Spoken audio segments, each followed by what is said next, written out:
Psychology. This is the whole reason that a lot of people take psychologies because of mental illness and whatnot. So let's go ahead and get started. Psychopathology, Biological Bases of Behavior Disorders, Chapter 16. According to a study by the National Institutes of Mental Health in 2005, 32.2% of the population in the United States will have a psychiatric disorder sometime in their lives. Sorry, I'm reacting to something in the in the atmosphere. It's spring. Aren't we lucky? Within any given 6-month period, 19.1% of the population suffers from a psychiatric disorder. An NIH study in 2005 found that 16.4% of the U.S. population will suffer from some form of substance abuse in their lives. 6% have suffered some form of substance abuse within any 6-month period. 13.3% of the population will suffer alcohol abuse or dependence in their lives.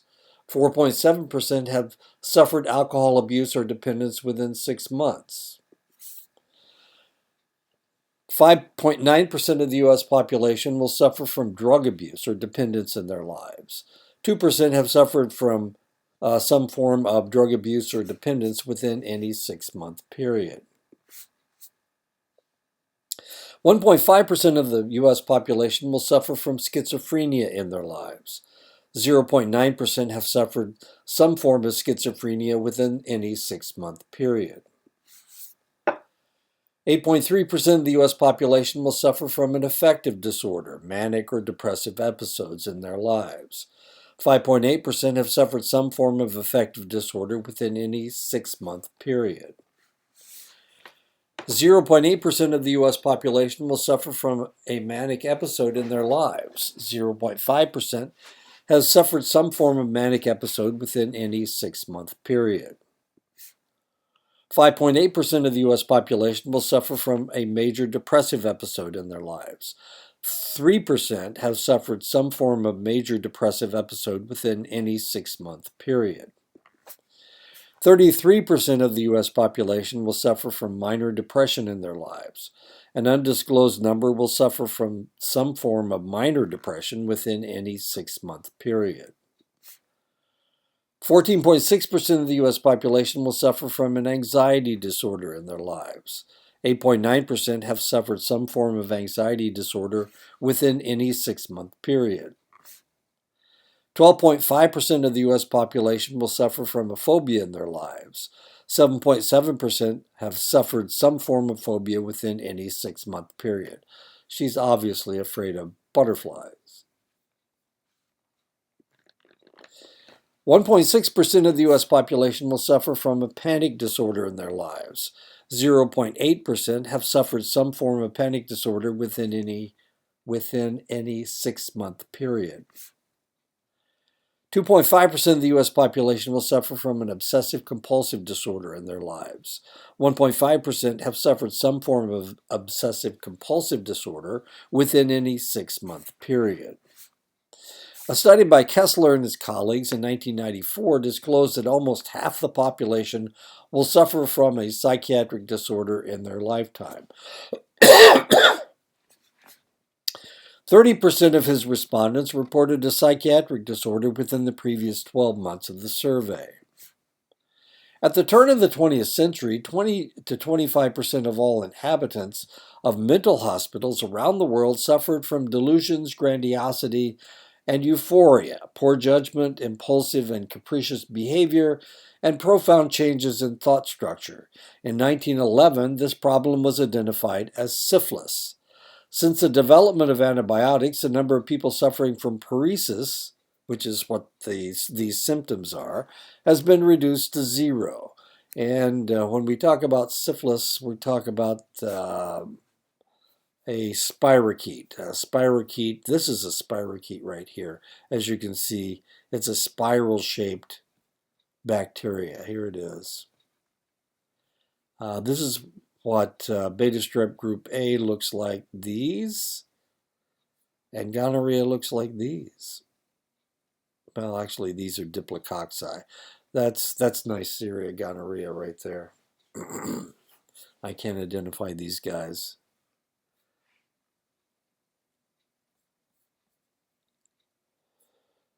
A spirochete, and actually, syphilis is the only one that really looks like this.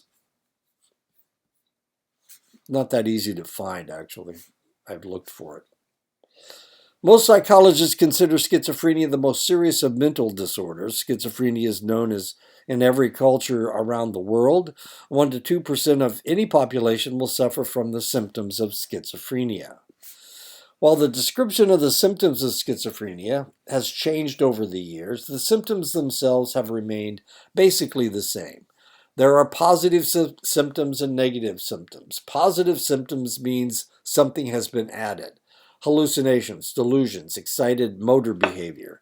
Negative symptoms mean something has been taken away. Slow and impoverished thought and speech.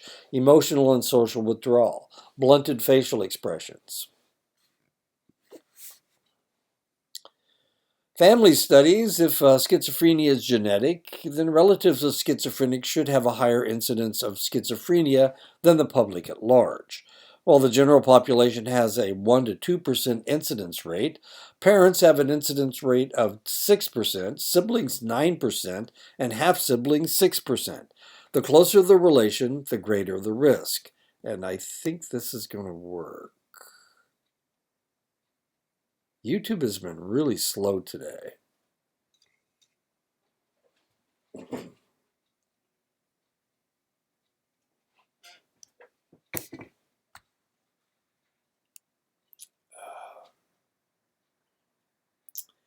And I guess not. Well, there it is. Oop, the video isn't available anymore. Okay, well, that answers that question.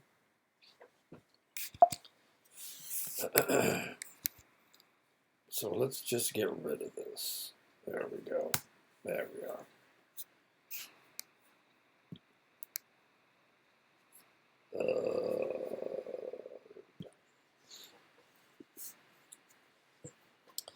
Comparing monozygotic and dizygotic twins, monozygotic twins have had an amazingly 48% incidence rate, while monozygotic twins come from the same egg. Dizygotic twins are from separate eggs, but they are born at the same time. They had a 17% incidence rate of schizophrenia. Children of schizophrenics have a 13% incidence rate. Work by E. Fuller Torrey has shown that when one twin is different, it is observable early in life. Research by Torrey looking at discordant monozygotic twins shows that the twin that develops the schizophrenia is the lowest birth weight and the one who is most abnormal throughout life. Elaine Walker looked at monozygotic twins in a similar manner. Walker proved that even the least indoctrinated layperson could pick out the future schizophrenic twin from home movies. This they were able to do with uncanny accuracy. I have a niece who is schizophrenic, and if you look at pictures of her from when she was a child, and no one knew that she had schizophrenia, she rarely looks at the camera, and she's never smiling. She's never smiling. She's always looking down, as weird as that is. Work by Levy et al. In 1993 and Stuve et al. In 1997 demonstrated that individuals suffering from schizophrenia are unable to follow a slow to and fro movement such as the pendulum of a clock. Schizophrenics tend to have their eye movement interrupted with jerky eye movements called saccades. And this is what you and I would see. And this is what they see. Work by Ketty and her colleagues in 1975 and again in 1994 looked at the psychiatric histories of adoptees and their biological and adoptive parents. Ketty et al. Discovered that the adoptees who suffered from schizophrenia, the biological parents were far more likely to suffer from schizophrenia than the adoptive parents. Combining the twin families and adoptee studies, many researchers have concluded that there is a genetic factor in schizophrenia that is inheritable. What structure is being inherited? What structures are involved? Which genes are being inherited and what processes do they control? While autopsies often found enlarged ventricles on the people suffering from schizophrenia, it wasn't until the brain imaging techniques, CAT scans and MRIs, that this was confirmed in living patients at all stages of the disease. There is always a question if an effect is caused by the disease or the effects of the disease. Dietary limitations, prolonged stress, the toxic effects of antipsychotic drugs. The more advanced the case, the greater the enlargement of the ventricles. The larger the ventricles, the poorer the response to antipsychotic drugs. Research has also shown that the lateral ventricles tend to be the most likely to be affected. Discordant twin studies, where one twin has schizophrenia and the other doesn't, showed that in 75% of the cases, the hippocampus and amygdala were smaller in the schizophrenic twin. Researchers speculate that the enlarged ventricles and smaller brain structures denotes atrophy of neural tissue. Looking deeper into the hippocampus, researchers have discovered that the pyramidal cells of people suffering from schizophrenia are disorganized in the sufferer as compared to the normal individual. This is what a normal person looks like, and this is what the schizophrenic pyramidal cells look like. The degree of disorganization relates directly to the severity of the disorder. So the more it looks like this, the worse off the person is, and the less likely that they will respond to any medications. This is what a normal pyramidal cell structure looks like. And this is what, look at the chaos in there. An individual with schizophrenia.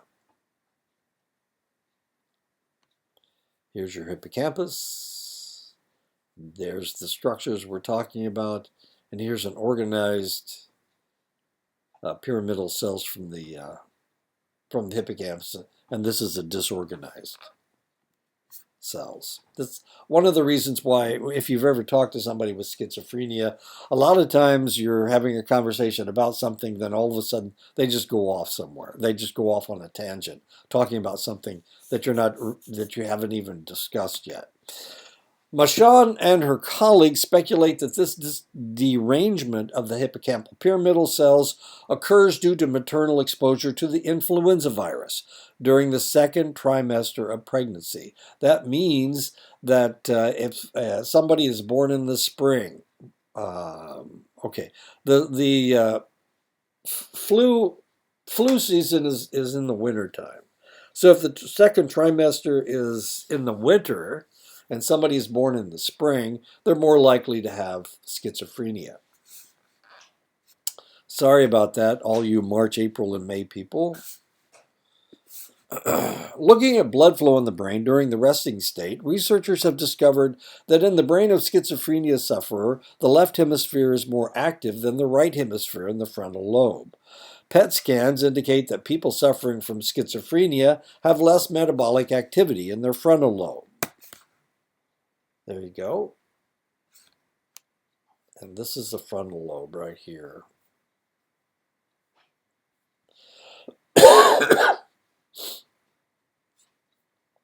And you can see there's red spots here. This is a person with schizophrenia. And no red spots. Much of the proof that dopamine is a neurotransmitter that is the cause of the symptoms of schizophrenia comes from pharmacological studies. Tens of thousands of schizophrenia sufferers were able to leave psychiatric hospitals when chlorpromazine was discovered.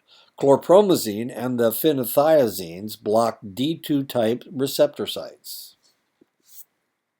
Due to the pharmacological evidence, it seems that the effectiveness of antipsychotic agents is directly related to the magnitude of postsynaptic receptor blockade of dopamine sites.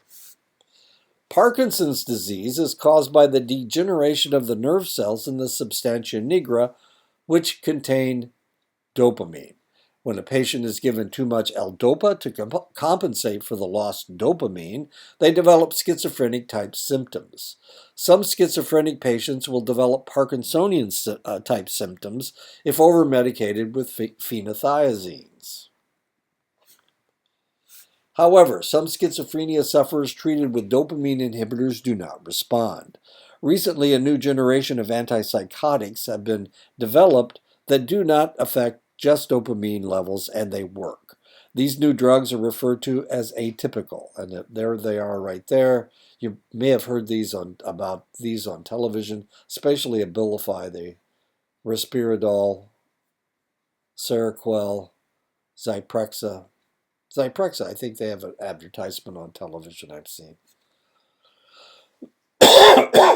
Chlorpromazine is an atypical antipsychotic drug that not only blocks dopamine receptors, but serotonin receptors as well.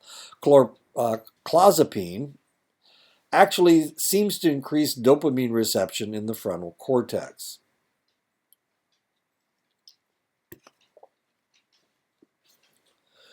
One theory about the development of schizophrenia is that select chemicals build up or are created in the brain that causes psychosis.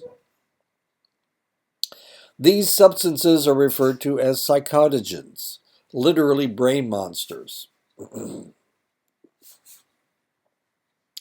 One theory is that an addition of a methyl group in the brain chemistry can cause the conversion of normal compounds known as hallucinogenic agents. This is known as the transmethylation hypothesis, methyl crossing process. That's what transmethylation hypothesis means.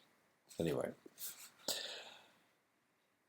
The psychobiological model of schizophrenia emphasizes that there may be several factors interacting that cause schizophrenia.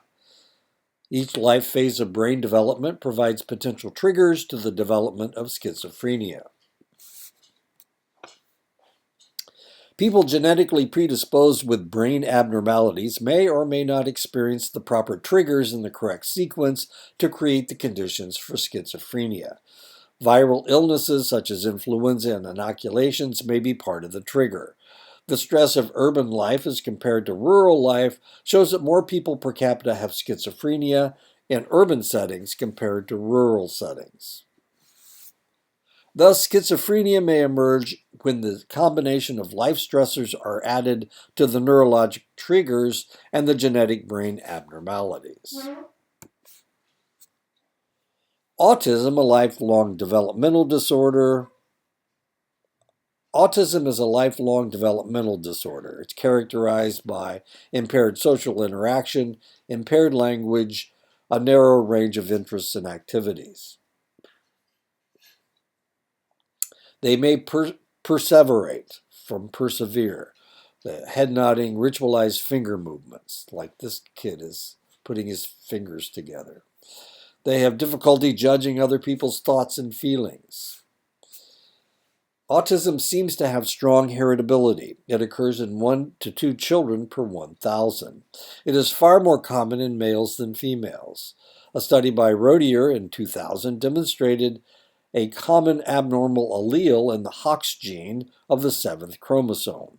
Reduced size of the corpus callosum, reduced size in select cerebellar regions. Reduced size of the corpus callosum in autism. This is the corpus callosum. While periods of unhappiness affect everyone from time to time, prolonged chronic depression occurs most often in people over 40 and women 2 to 3 times more frequently than men. Depression is not sadness, but it is characterized by unhappy moods, loss of interests, energy and appetite, difficulty in concentration, restless agitation. Depression may not be triggered by any apparent stress. Without treatment, it may last for months. Depression may afflict 13 to 20% of the population at any one time. Bipolar disorder is diagnosed when someone who suffers from depression also displays episodes of excessively expansive moods, which include sustained overactivity, talkativeness, increased energy, and strange grandiosity. And let's see if this one works.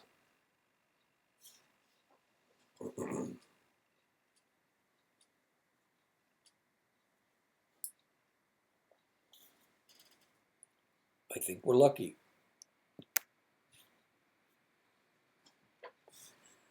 Bipolar disorder seems to get a bad.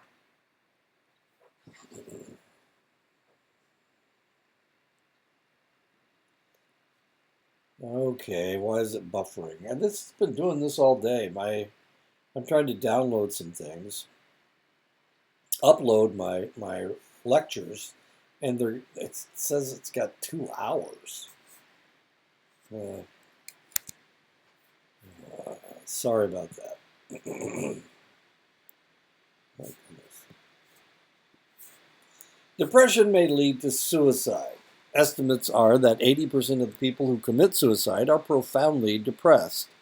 While suicide rates overall are decreasing in the Western Hemisphere, disturbing indications are that suicide in the younger population is increasing. Increased use of drugs among youth may be causing the suicides. Looking at concordance studies, the incidence of depression is much higher among dizygotic as monozygotic twins. Concordance studies of monozygotic twins raised apart shows equally similar results. These studies point to a strong heritability of depression. Depression is common in select medical conditions, especially those that involve the endocrine system and brain disorders. Cushing syndrome is caused by lesions in the pituitary gland that cause an excess amount of ACTH and hence cortisol. The first symptom is depression, followed by obesity, unusual growth and distribution of body hair. And that's what we see in this young lady. This is how she started out. There's her next. There's the next picture. And she just continues to gain weight.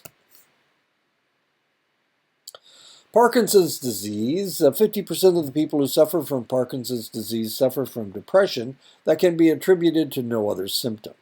This may be due to lowered levels of serotonin from loss of neurons in the dorsal raphe nucleus, where large amounts of serotonin are stored.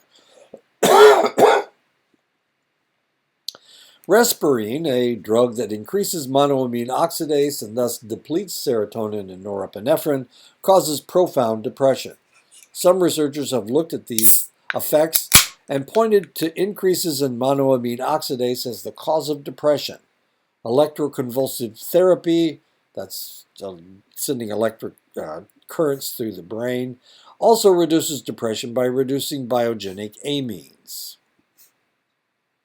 All around the world, more women than men suffer from depression at a rate at or near 2 to 1. Several interesting studies show that rates may actually be closer to the same for men and women. A study of depression rates among the Amish shows men and women with similar rates. What is the intervening variable? Amish men do not drink alcohol. Men are more likely to self-medicate with alcohol than women are. Sleep studies of depressed patients shows that people suffering from depression spend much more time in stages 1 and 2 and much less time in the more restful stages of 3 and 4. This means that depressed people jump into REM episodes much earlier than people with normal sleep patterns. REM sleep seems more intense for the depressed. Studies show that the shorter the time that it takes to go into REM, the more severe the depression. One of the effects of the antidepressant monoamine oxidase inhibitors is the fact that it reduces REM sleep. Research by Ontiveros and his colleagues found that 40% of the people they tested had abnormalities in their temporal lobes. Even in a resting state, these individuals have increased activity in the hippocampal area, an area known to induce fear when stimulated. The most common treatment of anxiety is the pharmaceutical benzodiazepine, such as diazepam. Benzodiazepine works because it changes the permeability of the neural membranes to chloride ions, especially those that react to GABA, gamma-aminobutyric acid. The influx of chloride ions inhibits the firing of the neuron. Studies of individuals suffering from PTSD have shown that on the average, their right hippocampi are 8% smaller than people without PTSD. High levels of circulating glucocorticoids from the chronic and intense stress of PTSD may have caused the cell loss in the hippocampus. Research looking at OCD has found that sufferers have increased metabolic activity in the caudate nucleus, the left orbital gyrus, the left anterior cingulate cortex, and bilateral orbital frontal cortex. Increased serotonin levels decrease OCD symptoms, especially the tricyclic clomipramine. Tourette syndrome is a tic disorder. These individuals seem to be unable to stop themselves from motor tics, vocal tics, compulsive actions. The average age of onset is 6 to 7. These children may also have problems with ADHD and OCD. There's a single gene that may cause the problem. Concordance rates of monozygotic twins is 53 to 77%. Indications are that dopamine receptors, the D2 sites, are more sensitive in these individuals, causing involuntary movements. Okay, mad cow's disease is caused by bovine spongiform encephalopathy. That's what mad cow's disease is. It's caused by a prion. Prions are proteins that have mutated. And this is what a normal protein looks like, and this is what a prion looks like. Now you can imagine if your brain is put together with these guys, no problems at all. It's like building bricks. But you can imagine if this protein is replaced by this one, then now we've got a problem, because this is what a normal brain looks like. This is what a person with Creutzfeldt, people can get bovine spongiform encephalopathy, and it causes the brain to look like a sponge. As you can see, it's got holes in it. Why? Because the proteins that make up the brain are not proteins, they're prions. And it creates an unstructured area in the brain. And that's one of the reasons why mad cow's disease is, all cows are checked for this. Now, one of the ways that we can stay away from mad cow's disease is by not eating the brains of cows and not eating any of the nervous system. So what they have to do is they have to remove they can't use the brain. In the old days, they used to use the whole thing, just like they use all the parts of a pig to make hamburger, or not hamburger, but hot dogs. Anyway, so that's what they have to do. They have to take out the nervous system and not use it, which, you know, they don't like it, because they can get more meat out of it. Why is this a problem? This is a problem because we don't want mad cow's disease getting into the population. Now, one of the problems they were having up in Montana was the fact that there was mad cow's disease in England. It all started in England. Bovine spongiform encephalopathy was there. What they were doing, they were grinding up the nervous systems and feeding it to other cows. And this caused a really serious problem. Well, some of that feed came over from England to Canada, and the Canadians were using the same feed. So some of their cows had BSEs. They had bovine spongiform encephalopathy. So one of the problems in Montana was that the border is open. There's not like a fence or anything. And cows who from Canada were coming down into the United States, into Montana, and they were mixing with the other cows. And of course, this is highly contagious. So what they had to do, they had to make sure that any cow going to a slaughterhouse could walk. And the biggest problem is the first thing that they do is they lose their ability to move around. And then you can't. In the old days, you could do anything you wanted with them. You could a cow can't walk anymore. You just haul it off to the slaughterhouse, and but not anymore. You can't do that. And that's it. The sad cow song. Okay. So, save. There we go. Here I am again. Okay. Well, I'll talk to you guys next week. I think we have at least one more lecture.